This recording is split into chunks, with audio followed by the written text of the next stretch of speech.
নাগরিকত্বের প্রশ্নে মতুয়া ও উদ্বাস্তু অংশের মানুষকে ফের আশ্বস্ত করলেন মুখ্যমন্ত্রী মমতা বন্দ্যোপাধ্যায়।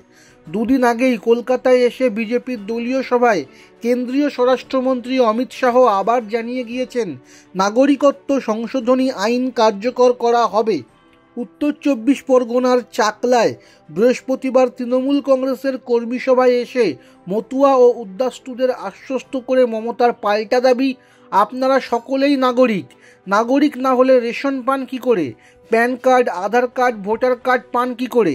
এ রাজ্যে সংখ্যালঘুদের আর্থিক ও সামাজিক নিরাপত্তা তারাই দিয়েছেন বলেও দাবি করেন তৃণমূল নেত্রী।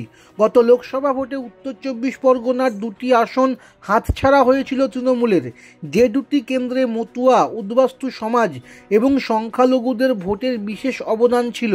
আসন্ন লোকসভা ভোটের আগে ওই অংশের সমর্থন নিজেদের দিকে আনতে তৃণমূল নেত্রী মাঠে নেমে পড়েছেন বলেই রাজনৈতিক শিবিরের একাংশের ব্যাখ্যা।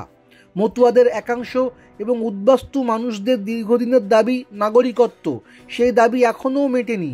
কয়েক বছর আগে কেন্দ্রের বিজেপি সরকার সিএএ পাশ করলেও তা এখনও কার্যকর হয়নি। রাজনৈতিক পর্যবেক্ষকদের একাংশের মতে, গত লোকসভা ভোটে বিজেপি নাগরিকত্বের আশ্বাস দেওয়ায় মতুয়াদের সমর্থন পেয়েছিল, কিন্তু এখনও নাগরিকত্ব না পেয়ে মতুয়ারা হতাশ ও ক্ষুব্ধ।